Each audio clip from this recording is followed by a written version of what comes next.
माँ, एक बार तो बात सुन लीजिए मेरी।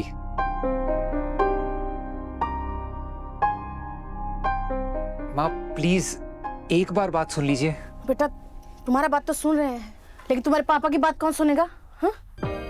आज जो कॉलेज में हो उसके बाद कह दिए हैं कि तुम्हारा कपड़ा लत्ता समेट दें लखनऊ के लिए, और तुम्हारा रिश्ता भी वहीं होगा, उसी लड़की से जिसको पसंद किए हैं, और तुम भी अब वहीं रहोगे। हाँ माँ, सहाना बहुत अच्छी लड़की है। मुरली बेटा, तुम हमको इस देश दुनिया में रहने दोगे कि नहीं? अपने पापा से डांट खिलाओगे खाली पास? अब तुम्हारे कहने पे दो बार मौका दिए कि नहीं दिए, और क्या नतीजा निकला?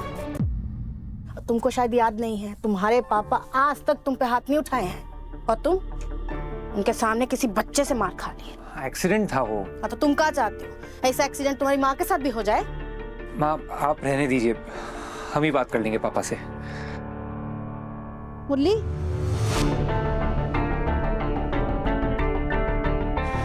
बेटा ये कैसी बातें कर रहे हो? हाँ? कौशल्या, अरे हाँ।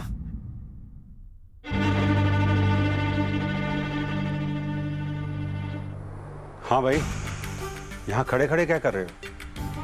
सब तैयारियां हो गई ना?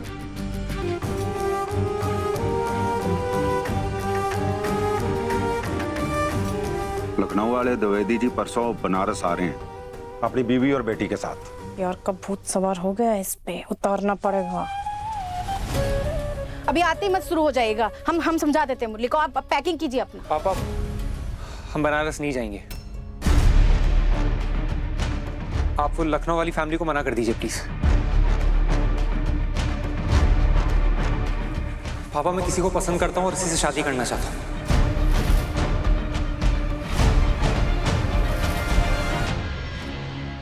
पापा कितनी देर से आपको कह रहा हूँ कि मुझे सहाना पसंद है, आप मेरी बात सुन क्यों नहीं रहे हैं? पापा आप सुन क्यों नहीं रहे हैं मेरी बात? क्योंकि हमको ये शब्द सुनाई नहीं देते, बहरे हो जाते हैं हम जैसे ही ये शब्द प्यार मोहब्बत इश्क हमारे कान में पड़ते हैं। और तुम्हारा दिमाग फिर गया क्या? ऐसे कोई ऐरी गैरी लड़की मुंह उठाकर आएगी और हमारे घर की बहू बन जाएगी? पापा सहाना ऐरी गैरी नहीं है, बहुत अच्छे परिवार से आती है, माँ का खुद का बिजनेस है, बहन ने फर्स्ट अटेम्प्ट में यूपीएससी प्रीलिम्स क्लियर किया है और छोटी वाली ने कॉलेज टॉप किया है। आप एक बार मिल तो लीजिए, फिर डिसीजन लीजिएगा ना। मुरली इधर आओ, तुम इधर आओ।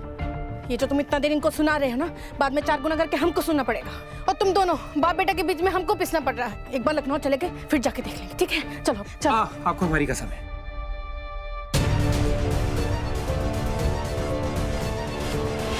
एक बार उन लोगों से मिल तो लीजिए आप। हम आपसे ये थोड़ी कह रहे हैं कि रिश्ता कर लीजिए, सिर्फ मिलने के लिए तो कह रहे हैं। उनसे मिलने के बाद भी अगर आप दोनों की सोच ना बदल जाए तो हम खुद अपना बैग पैक करके आप दोनों के साथ लखनऊ चलेंगे।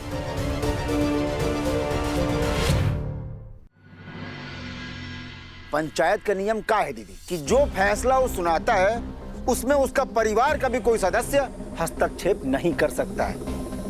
तो चलो चल के ठाकुराइन को अभी बताते हैं कि उसका बेटा ये नियम तोड़ दिया है। ये बात, अभी तक उस दुर्गावती के पोस्टर पे कालिक पोते थे, अब सीधे उसके मुंह पे ना गोबर पोतेंगे। चलो।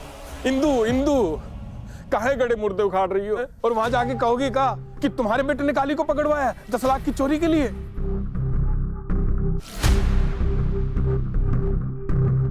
बात तो तुम सही बोल रहे हो गलती से।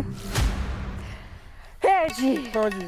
हमारे पास एक तो और प्लान है। ना, अब कोई प्लान नहीं। अरे प्लान तुम लोग बनाते हो, फंस हम जाते हैं, अब कोई प्लान नहीं। अरे सुनो तो, अरे डरपोक, हमें नहीं सुनना है, एक हमें नहीं नंबर सुनना है। का ये भगोड़ा है।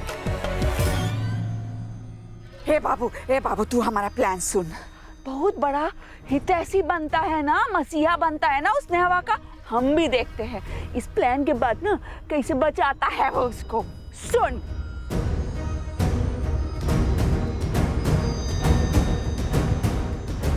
इंदु रानी नाम है हमारा। वाह दीदी, हम लोग भी तो ये चाहते थे ना कि एक तीर से 2 नहीं 3, 4, 5, 6 निशाना लगे, इसी में इसने हाथी दो ठाकुराइन सब लपेट जाए और हमारी होने वाली धर्मपत्नी सहाना जी का रास्ता एकदम जीवन भर के लिए साफ हो जाए।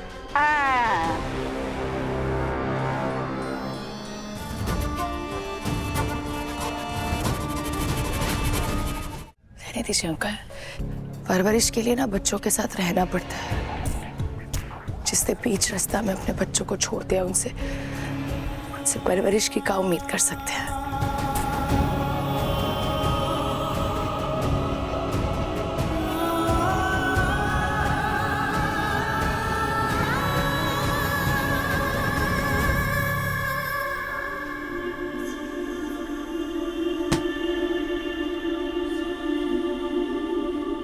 बच गई हमारी टांग आज।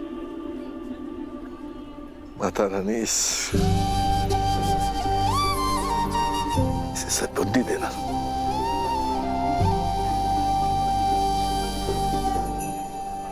शुक्रिया अंकल मदद करने के लिए। ठीक है। अंकल आप बनारस में नए आए का?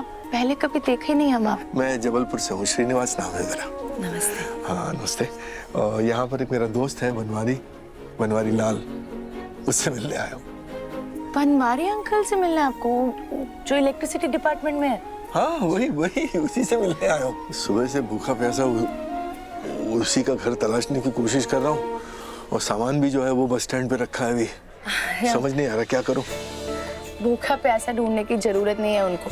चलिए पहले आपकी पेट पूजा करते हैं, उसके बाद हम आपको खुद बनवारी अंकल के घर छोड़कर आएंगे। ये है हमारा ढाबा। अरे वाह, गंगा माई की रसोई, बहुत सुंदर ढाबा है भाई। बनवारी लाल यहाँ के आलू कचौरी और चाय की बहुत तारीफ करता है। अच्छा माँ, ये श्रीनिवास अंकल है, बनवारी अंकल है ना उनके दोस्त है, जबलपुर से आए हैं। नमस्ते। ये है हमारी माई, गंगा माई। सचमुच आप बहुत किस्मत वाली हैं जो ऐसी बिटिया आपको मिली है। माँ इन्होंने आपके हाथ की कचौड़ी की बहुत तारीफ सुनी, तो खिलाइए इनको। आइए ना, बैठे, खिला देते हैं। अरे हमारी पत्नी जी का फोन है लक्ष्मी का। क्या है कि सबसे पहले पत्नी, बाकी सब बाद में। 1 मिनट में आया। हाँ लक्ष्मी। कहाँ है आप? एक फोन तक नहीं किया। कुछ खाया कि नहीं? बनवारी लाल जिस ढाबे की तारीफ करता था ना, गंगा माई की रसोई, वहीं आया हूँ आलू कचौरी और चाय पीने। मेरे लिए भी लेकर आइएगा। हाँ भाई, तुम्हारे लिए भी लाऊंगा। अच्छा सुनो, एक बात बताओ, ये राधिका बिटिया घर आई क्या? क्योंकि जब तक बेटियां घर नहीं आती हैं मेरी सांस ऊपर ही रहती है। हाँ, आज तक ना आपने हमें एक पिता की कमी महसूस नहीं होने दी, लेकिन अंकल को देखकर ना बहुत सुकून मिल रहा है। अगर सब पिताजी ऐसे होते हैं तो पिता को होना गलत नहीं है। ठीक है, अभी लगता हूँ। हाँ बैठिए, हम थाली लगाते हैं। माँ आप अपने हाथ की चाय बनाइए, हम कचौड़ी परोसते हैं। अंकल ये लीजिए। हाँ